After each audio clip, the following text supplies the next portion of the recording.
tonight to bring forward some key findings, some information that we have collected from the first phase, and to get your feedback. We have Doug Olson here, and he is a consultant with O2 Planning and Design, and we are incredibly fortunate to have him working with us. He brings an immense amount of expertise and knowledge. So Doug is going to go through a presentation for us, about 40 minutes or so, and then we'll do Q&A. And at the end, we'll also be available to help you, with further questions around the maps or any other issue matter you want to discuss. So I think I'll hand it over to Doug. Well, thanks, Holly. First of all, thank you for coming out. This is, and I was say this, I had given this talk probably, I think this is my 8th one in the last 10 days, but it's always a little different. It's always in a different place, and it's always in a very special place in the region. This area, this region, is very, very special, and I'm told that when we work and do this broad landscape planning all over the place, across the country, internationally. Almost everybody tells us how special their region is, but this one really is special. I mean, this is special in terms of being so in such close proximity to several 100,000 people, and yet the region is relatively unspoiled. Now, I'm sure you can take exception with that. You might say that there's certain areas that you wish they hadn't done something or something, but on the whole, this place is quite remarkable. Name one city region anywhere in the world that has these kinds of diversity of natural land and water, open space system that is relatively intact. And I don't know of any place. So when we say this is a special region, it is truly special. I'm from Calgary. I'm from away, but in my mind, the image of Atlantic Canada that we Westerners or whatever have, this is like quintessential. This is iconic, and you probably are used to it. You probably spent, many of you born and raised here. Many others of you have moved here. I'm certain of that. But you're probably kind of maybe you get used to it being so good. But it really, really is. Like there are places in this region that are like no other. And then there's the kind of iconic kind of salt box architecture that's down here in the coastal villages and so on, that kind of romantic notion of what this place is. But it's a good romantic notion. When you look at where we are here in Musquodoboit Harbor, look at this community that you have here. Yeah, you can probably see your house on here, but zoom in, you can probably see somebody suntanning in the backyard. But this, look at what you're surrounded by. It's really quite special. Now, places change, and usually they don't change for the better. That's not always the case, but quite often they don't change for the better. So we know we can't stop change. We know it's going to happen. So how are we going to make sure that the things that you care about, the things that if you went away for 20 years and you came back and they were gone, you'd just be devastated? What are those things? You should think about that and maybe talk about them tonight. Like, what are the places here that are so meaningful to you? And this isn't just a romantic idea. This is why you live here. What is it that's so special about this place that you want to make sure it stays? And I'm hoping that we can have that discussion. talk tonight is really trying to present an overview of what's a fairly complicated project. When they talk about open space, it's basically everything outside of the building envelope. Everything, right? It's working landscapes, it's recreational areas, it's natural areas, it's salt marshes, it's the works. And so to get to that understanding of what we're trying to do here, I think it is a good idea that we're doing this talk as a kind of a preliminary to the discussion. But we want to talk to you about what we're doing and why we're doing it, where we are in the process. We want to get feedback on the underlying principles, goals, and objectives of this, so that you agree with the general things that we're trying to do here. There's an expression that it doesn't matter which road you take if you don't know where you're going. These goals, principles, goals, and objectives, in a sense, are our roadmap to where we're trying to get to, what we're trying to accomplish in this. We're going to talk about a few key findings and kind of the approaches, the general approaches that we're taking to the plan. And we're going to talk about some implementation tools, because one thing we've heard over and over and over again in these last 10 days is that people want to make sure that we just don't have another highfalutin plan that doesn't get implemented, that doesn't result in the kinds of things that we're really trying to do. We have high aspirations for this plan, but we don't want to end up in 20 years looking back and say, well, what did they even bother with that for? So this is important. These implementation tools are very important. So I've talked about, have we identified those places, or are we talking about those kinds of values that you really care about in this area? We'll talk about the principles, goals, and objectives, core concepts, but there's also an online questionnaire. We've got it here tonight. You can fill it out and leave it with us, or you can mail it in if you wish, but you can also go online. Every plan has a context. So, this isn't about designing everything down to the gnat's eyebrow, showing you exactly where every trail goes, where every park goes in the entire region, which is 7,500 square kilometers. It's a big area. It's not trying to do everything. There are multiple plans. There is a whole bureaucracy at work here doing plans, from the provincial government over here, who do forest management plans, watershed management plans, wildlife plans, and so on. They're responsible for an awful lot of this region. They have the legal authority and responsibility to look after things like forestry, which are outside of the authority of the HRM. So I want to make it clear that there's only so much we can do here, but that's not to say that we're not going to talk to those people. We are talking to them, and the analysis that we're doing and the ideas that we're coming up with, we're having that dialogue, so hopefully there will be cooperation with those plans to achieve kind of common objectives. But you have a regional plan here at the rural municipality, or the HRM has created, the regional plan. That has been accepted and signed off by council. And it provides some very clear direction.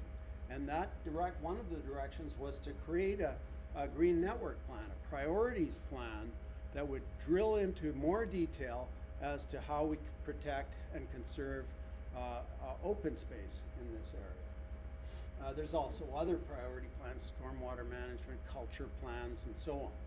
There's also secondary plans, where regional centers and community plans, urban community plans and rural plans. And underneath those, there's a whole set of land use bylaws and subdivision bylaws and development agreements that actually have their legal agreements, or they have legal requirements.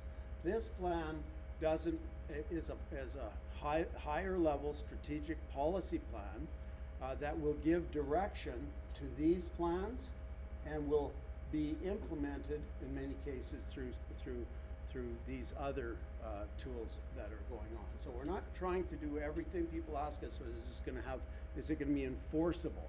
This plan isn't really enforceable but it will give direction to plans that will be enforced. So the regional plan itself has a bunch of high-level objectives, and they talk about preserving aquatic systems and important lands, to create an interconnected green belt and open space system. It said that right in the plan. It directed this plan to show the priorities of where we would do that. It talks about identifying cultural landscapes and protecting them. And importantly, it also gives direction to how do we make a living here, and how do we make sure that there is a balance in this plan. This is not this open space plan. I want to emphasize this. Will have direction for parks and trails and things like that, but it's not just about parks and protected areas.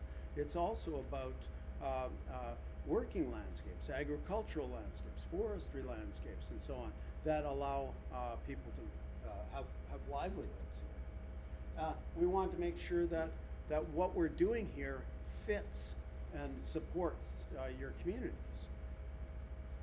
That regional plan also has a map in it that gives broad direction to land uses. And this is, like, these are big areas. That's probably like 6,000 square kilometers, a huge interior patch here of open space and natural systems. And then rural community sheds and settlement areas and so on. Agriculture up in the Musquodoboit. And that's the general kind of priority land uses that it sets for those areas, high level. Our approach then to taking the regional plan objectives is to give it more detail and give it some real direction to achieve those rather lofty objectives. How are we doing that? Well, first of all, we're taking a regional landscape approach. So landscape is not just about shrubbing up the outside of your building. It's the region. It's the pattern of ecosystems and settlements and so on across this big region. It's a broad idea. So we're considering the region as a whole and how the region works, and then we're drilling down into greater detail, because it may be important to conserve one particular little area or to create a community in one sense, but if you're not looking at the overall regional patterns, then you might not be putting together the whole is bigger than the sum of the parts. So you've got to really see how things fit within the overall context.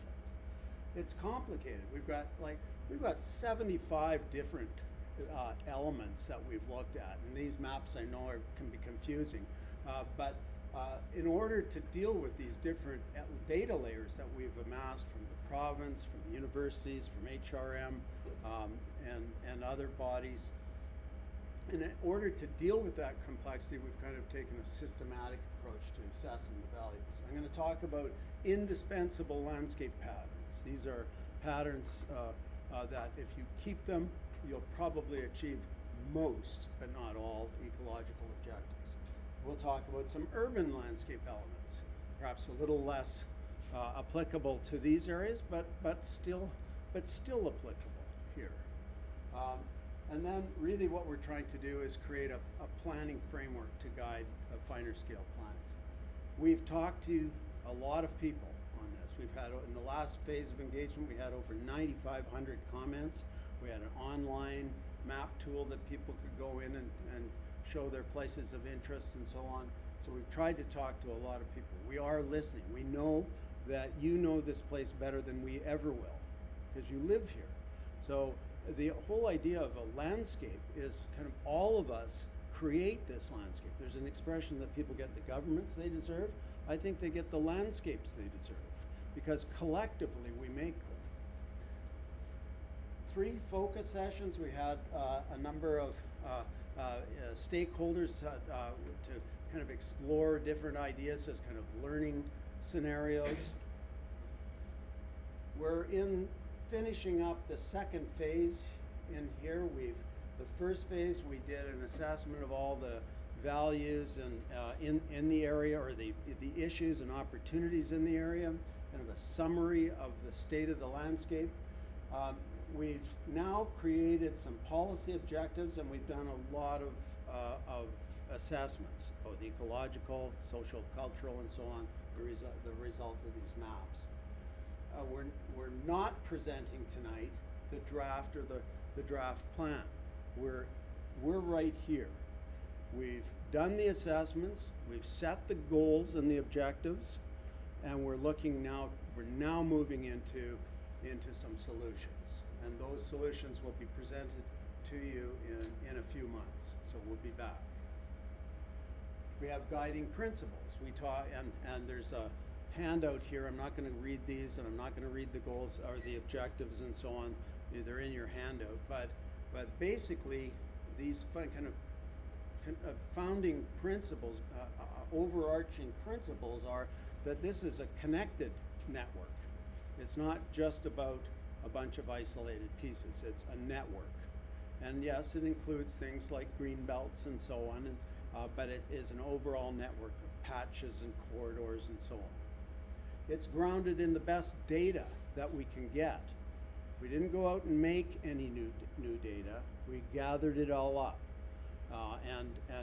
it's also based on the kind of latest thinking in landscape ecological planning. It's multifunctional. These places have to be not only useful for recreation and aesthetics and so on, but they also need to support things like stormwater management, protection of source water, and so on. That it's sustainable, that the kinds of suggestions that we make here are fiscally sound and responsible, so that we're not economically making promises that we can't keep, or that are going to be difficult in the long term. It's obviously environmentally sustainable and socially socially responsible. It's coordinated and stewarded. That means that this is like probably 40% or more of the area is privately owned. That means that there need to be partnerships here. This isn't a top-down, kind of regulatory-driven plan. This is about how can we make people aware of the values that are here, and to help them continue stewarding the resources that they have for so long. It's diverse and contextual. That's a bit of jargon, but it means that we care about the place, that we're not looking to impose a solution that might be applicable right in Halifax on a much smaller community like this. And it's equitable, and that those who benefit should also perhaps help support the cost of these things. So he who benefits and perhaps should also help pay for it. So we looked at several themes: cultural landscapes, recreation and trails, communities, ecosystems and biodiversity, and working landscapes. And for the maps over here, and for some of the discussions tonight, I've ruled up sociocultural to include these three. But in all of that, there's 75, 80 different elements that we've considered in each of them. And we've taken the maps, the best data that we can find, and we've stacked them up over each other. So one way to look at them is to say, well, okay, we've got 20 different elements in ecosystems and biodiversity, say. And so we've created a map that we've taken all these different maps, areas of important biodiversity, barrens, species of habitats of species of concern, and so on, tertiary watersheds, a whole rare forests, a bunch of different things, and we've stacked them up. So across the area, these are areas of overlapping values where there are more than one. The darker has more values in them, and you can see in your area, right in here, that this is actually quite a very rich area. And that's just one way of looking at it. The point is that anything on here has got at least one important element on it. And that element might be so important as to it may be a kind of a trump card, where one element, even though it's coming out light here, it's very, very important nonetheless. But this is another way of just looking at it, that we've got multiple values in many of these areas. And in and around your area through Musquodoboit Harbor and so on, the darker again have more values overlapping. In the sociocultural area, where we've got parks and recreation areas, beaches and so on, historic sites, culturally significant travel ways and view sheds, trails and so on. And you start adding those all up and to see where we have multiple values. We're also looking at working landscapes, so leases of exploration, mineral leases, high value forestry lands, high value, highly productive soils. So up in here, for instance, Musquodoboit, the most important soils in the area. These areas through here are more productive forestry lands, although not very productive. Like if you look across this area, it's not a very productive forest region. The soils and Rockies underlay attest to that. But there are a few areas up in here that have very high productive forestry. In terms of principles, goals, and objectives, and I'm not going to get to actions and strategies tonight because that's coming in our next phase.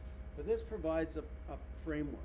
So we have the overarching principles, we have goals that we're trying to achieve, we have more specific objectives related to those goals, and then we're going to have a whole series of actions and strategies to achieve them. In terms of ecosystems and biodiversities, we want to maintain water quality, both for community water sources. I mean, it's kind of you'd think it's a no-brainer, but it is actually important to actually look at where you have to do that. So we want to maintain that water quality for the community supply, and as well as for healthy ecosystems. We want to conserve the region's natural biodiversity. In working landscapes, we want to make sure that we still have access to places like aggregate. We still are building. This is a plan that isn't meant to stifle growth at all. In fact, we will be growing, and to do so, we need to have material to do so, as well as agriculture, forestry, and so on. Working harbors, recreation and trails. We want a really good and well-connected trail system and open space system. We want to provide access to nature that's close to home, that you don't need to go a long way to explore that. And in terms of communities, we want places that we want to make sure that the landscape, which shapes and contains communities and gives them their character, is protected. Cultural landmarks and so on, like this one, which is important internationally, in that it really is important to the whole story of our nation. I want to talk a little bit about indispensable ecological patterns. And Richard Foreman is a kind of the guru of landscape ecology. In the early 80s, came out with a kind of an approach to landscape planning and landscape ecological planning that has been since proven and supported by literally thousands of papers and projects. And he said that if you protect a few big things, if you do these kind of big moves in the landscape, you protect really big patches of natural vegetation, and you connect them with wide vegetated corridors, and or stepping stones of natural vegetation across more highly altered areas, and then you provide really well vegetated streamside vegetation, riparian vegetation. If you do just that, nothing else, then you will probably capture 85 to 90% of the existing ecological processes and elements in the area. Now, you're going to miss a lot. You'll miss special little places and so on. But and quite often you don't have a lot of data to identify even where that rare orchid is, right? The data that we have on, say, rare orchids is the last time somebody saw a rare orchid was here. We don't know where they are out there in the bush, but they're out there, and we can capture some of those things if we do these big moves. So I want to just kind of give you a demonstration of here in your region, how do you apply that theory? Well, you've got really big patches of natural vegetation. You all know that. But that's one of the things that's so rare. Like, look at that. You've got these huge chunks of forest. And they provide things that nothing else can. They protect watersheds and water quality and supply and so on. They provide habitats for species that are far-ranging and like interiors and are very sensitive to humans and so on. And they provide a richness, a source of biodiversity in these areas that can be a source for more disturbed areas. So these kinds of patches do things that nothing else can. So, and by definition, they're really well connected. Animals can move all over the place, got lots of choice in terms of where they go. So these are important, really important. And then we did a bunch of computerized mapping and modeling where at quite a fine scale, and a very complicated map. This is one that's simplified version of it that looks at how animals move through the landscape, how they're pushed away from settlement and highways, how it's difficult to go around lakes and so on, and what are the kind of movement corridors or the pathways of least resistance through the landscape. And so I showed you the patches. They're all in here, and there's still some places within that are easier to go than others. But outside of the area, particularly like up in here and all through up in here, there are and connecting into these peninsulas, there are areas that are basically corridors or could be corridors or paths of least resistance, the kind of places you'd like to keep for wildlife corridors. And then we looked at the finer scale data, the rare plants data, the rare forests, the old growth forests, the salmon habitat, and so on, plus the streamside vegetation, the riparian vegetation, and wetlands and wetland complexes, and kind of finer scale stuff, not that kind of coarse, big, broad scale things that we were doing earlier. But I want you to watch this. So remember, we've got the corridors, and we've got the big patches. And then this is the kind of finer scale, higher value elements, and look what happens when they're covered, right? They capture those areas. So in the absence, in the absence of having that data, you do the big patches and the corridors, and you protect the streams, and you've got a really functioning ecosystem. And the point is that this region is, as I said at the beginning, it's in pretty good shape. You want to keep it that way. That's kind of one of the tenets of good environmental planning and management. Keep healthy places healthy. Don't screw them up.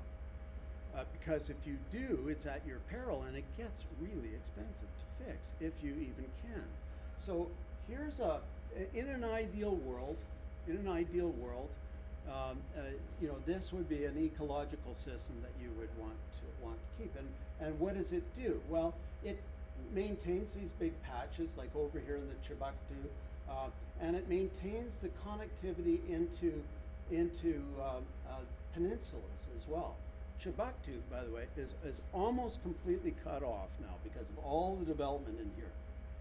If you go back on here, there's just a few places where you can actually weave your way through to all that development to connect it to the broader to the rest of the province, and you want to do that. You want to have a system that is well connected.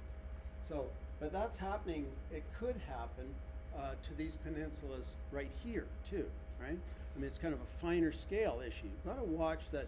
You want to have connections right down all along these. Naturally, historically, you have had them. And ecologically, it makes sense to not make these peninsulas into islands.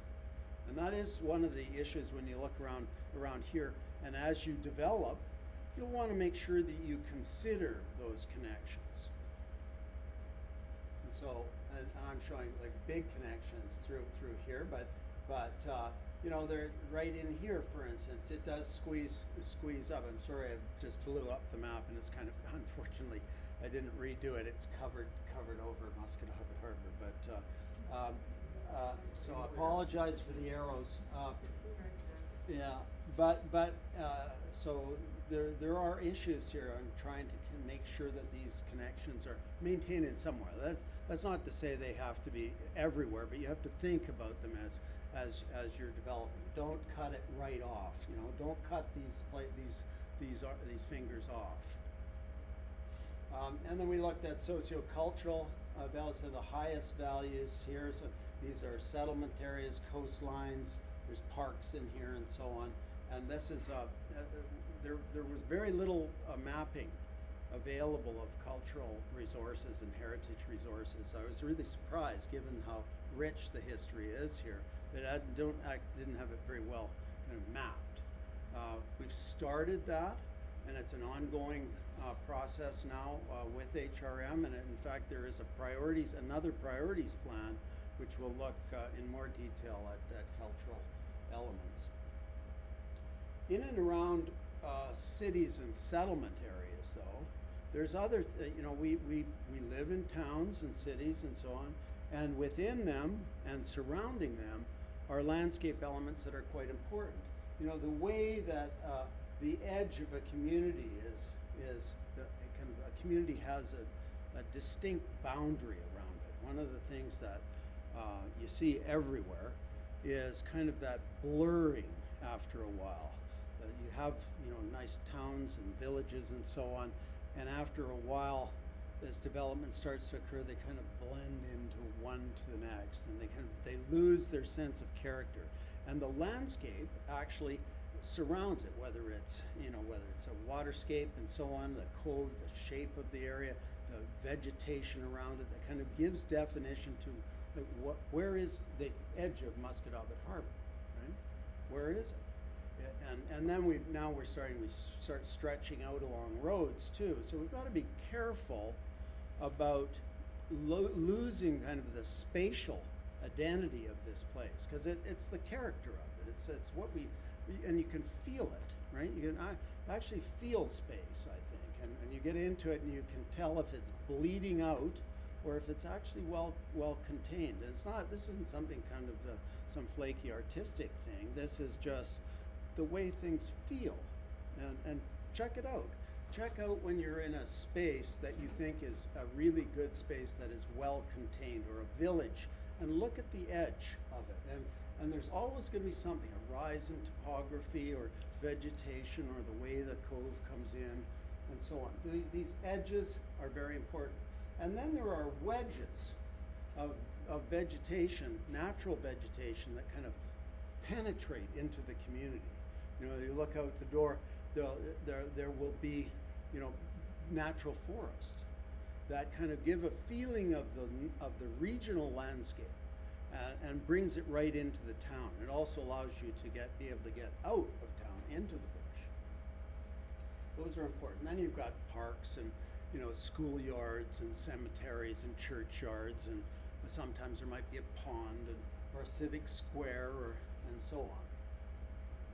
You also have pathways, you know, whether it's a trail system, a foot trail system, cycling trail, mixed use. You might, and your main street. Your main street is, in many places, has got special outdoor characteristics that, you know, places like shopping streets and so on, that also give character to the town beyond just the architecture, but the open space does as well. So those are some of the patterns, the kind of more urban settlement patterns, and I know this is where it applies. This is a kind of a grander scale here when we're looking at Halifax, but when you look at how Halifax is contained by this vegetation, it does start to contain it. Now, as you get up and move up towards Bedford and so on, imagine if that's just all blurred out, right? It's all development or all right, and it becomes somewhat placeless. And you can look at your own town here. If it just kind of starts blurring out and looking like any other place, then the original kind of character of the place is lost. That's not to say places stay the same, they don't. But we've got to think about how they're contained.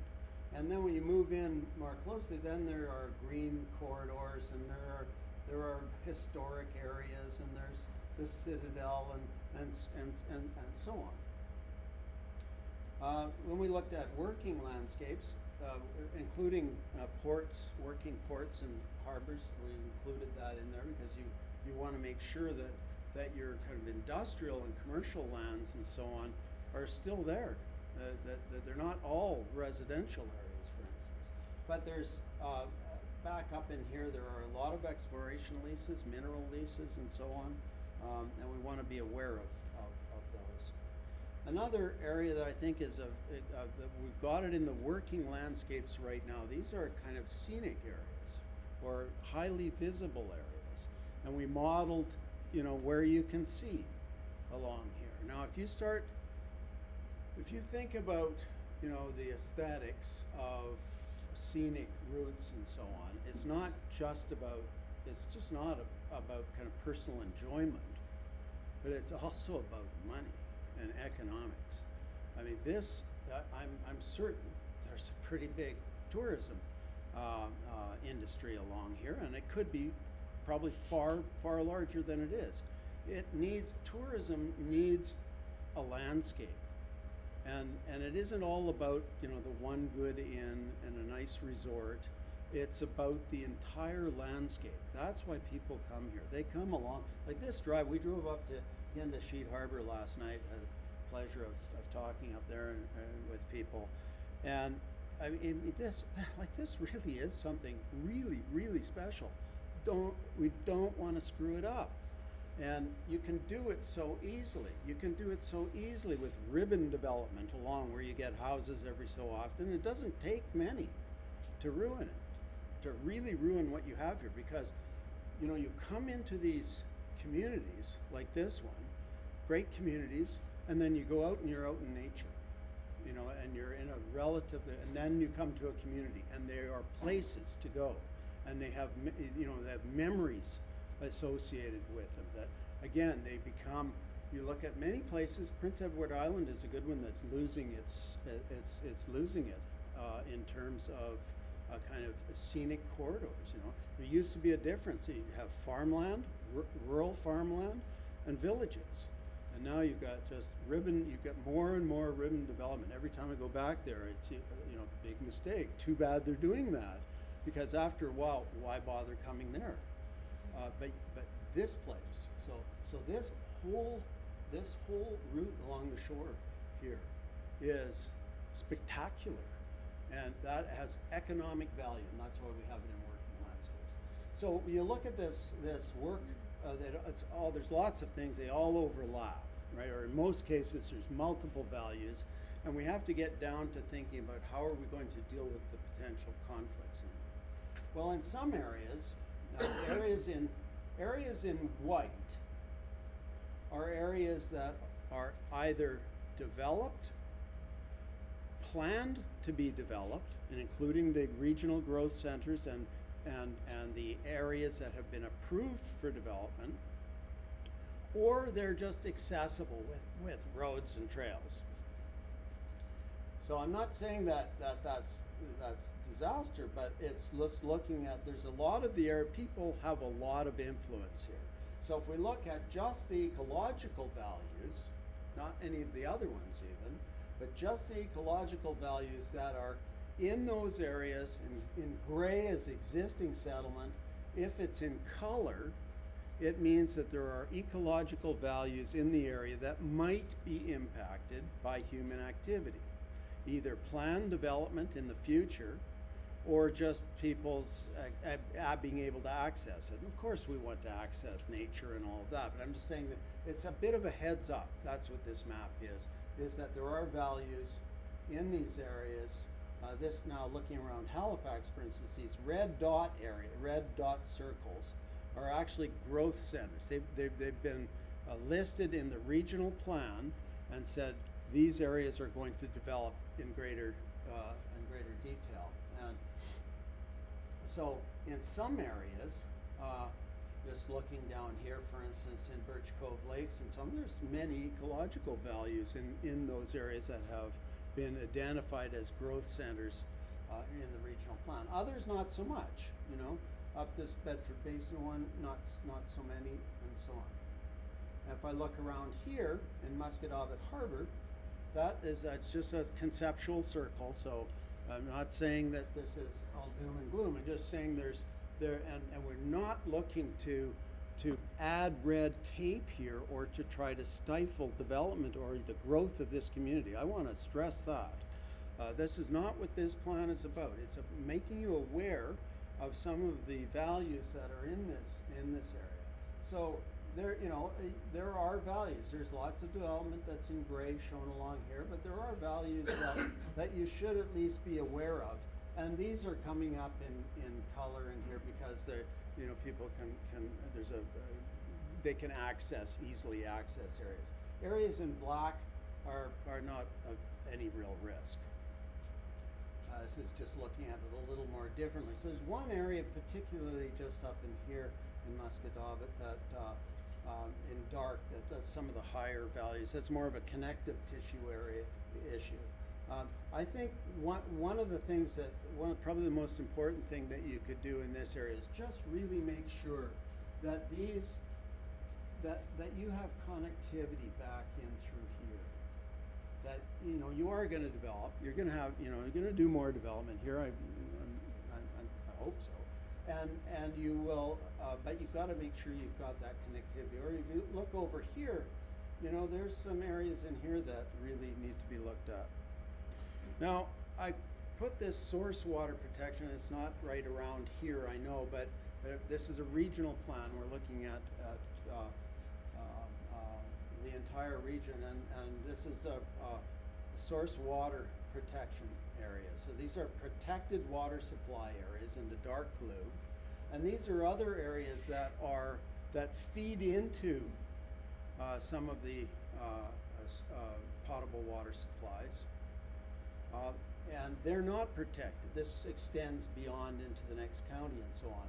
And then there's in the upper Musquodoboit another one that has that's important to at least recognize that there are really important values here. If we just look at one value, water, right?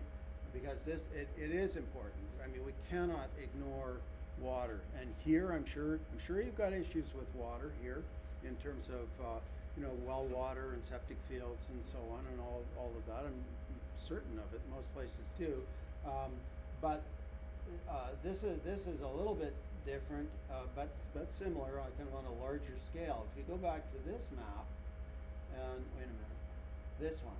So all of this, which has got it's either planned for development or there's people in those areas, right? Well, that's the area of that water supply. So we've got to think about that. And that's the point of all this is this first part, at least, is like, what have we got out there on the landscape? What should we be thinking about? Just so that we make kind of more informed decisions, not saying we're not going to develop. In some areas, maybe we won't. Hopefully, we won't in some areas because they're so important that we don't want to develop in them. In other areas, it'll be where, if we develop in them, what are the best practices that we can employ when we do it? But at least we have to think about it. So in here, and in here, and around the way you develop too, it's not all, you know, the way you develop around Muscatawbit, you have to think about the water. But when you look at this map, which is quite interesting, in all cases, darker has more values. This is all the values just stacked up. Simple way of looking at it. But dark green are parks and protected areas. This kind of lighter green are public lands that aren't parks.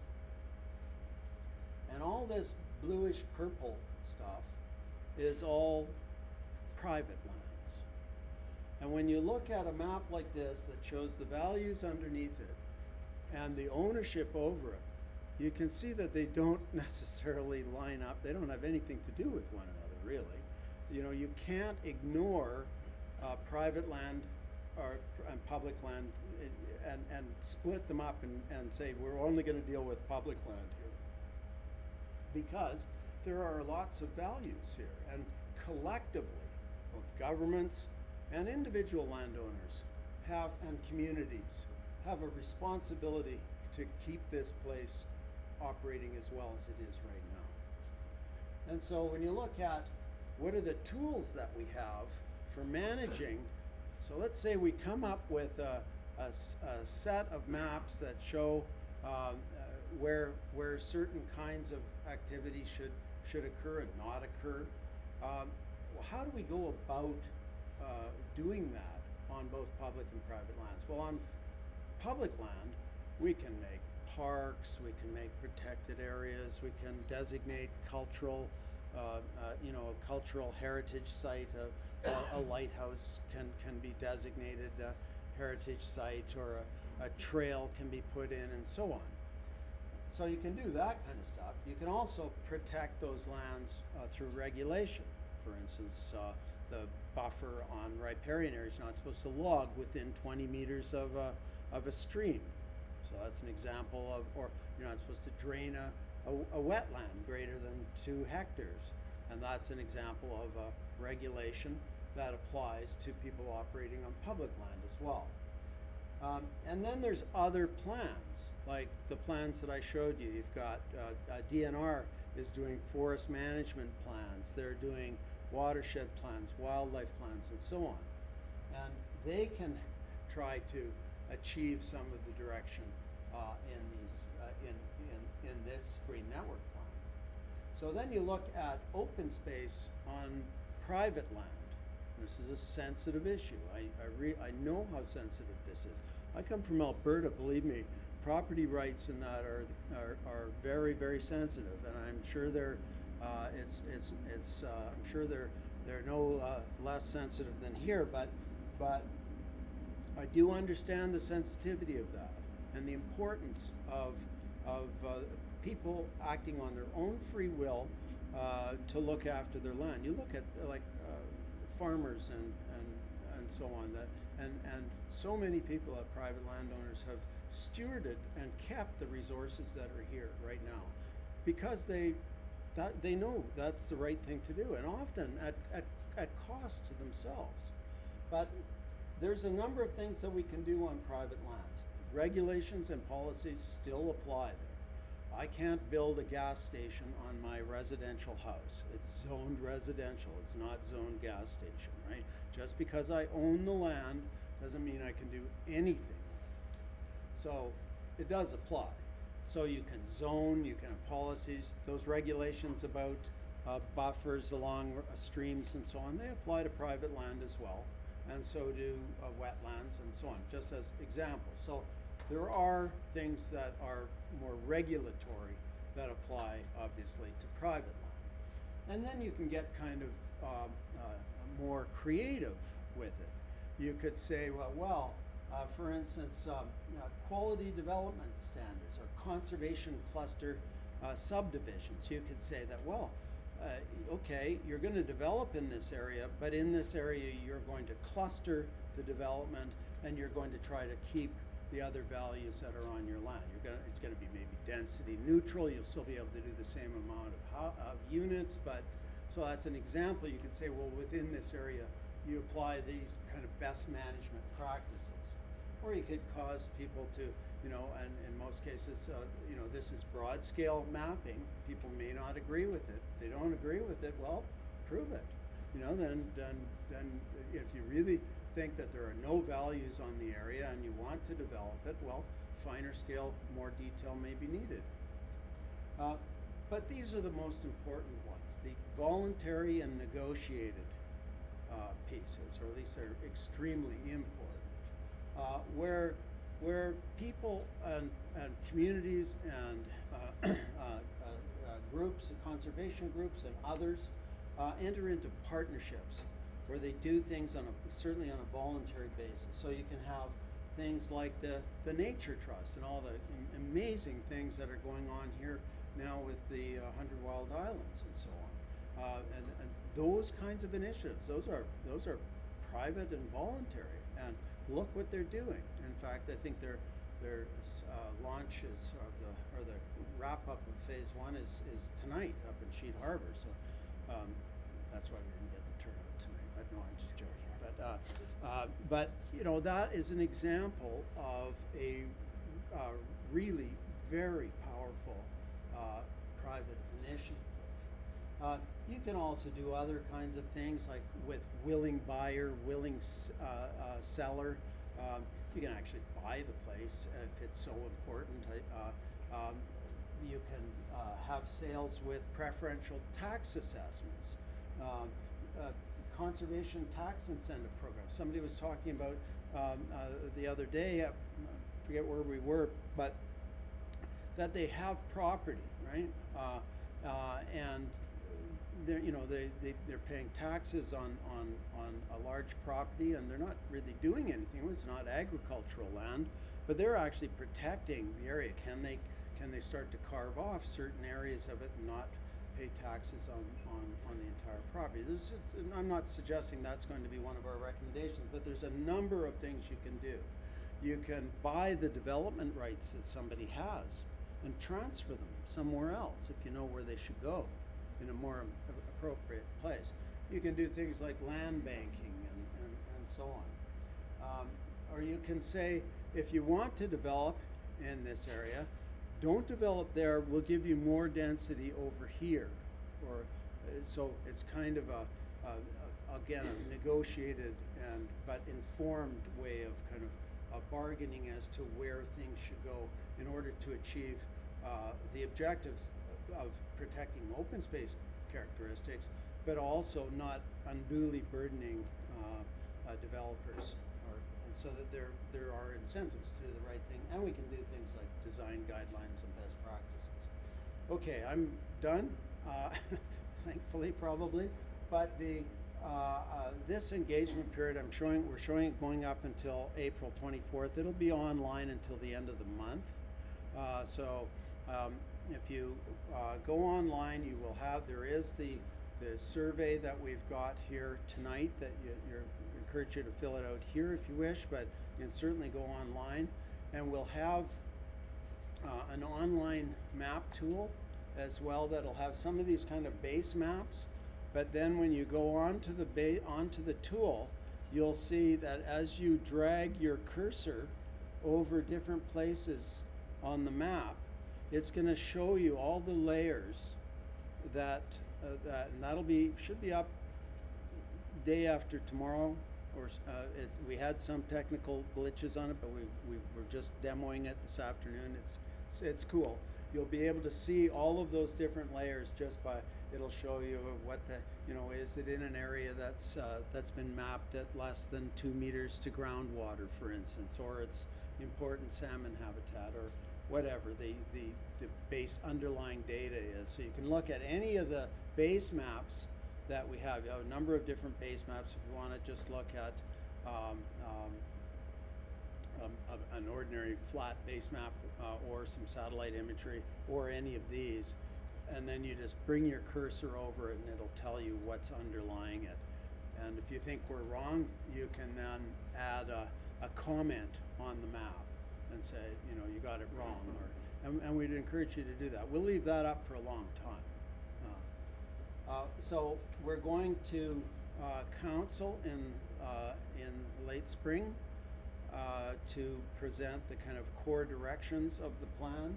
We're at the same time over the next few months we're developing the draft plan.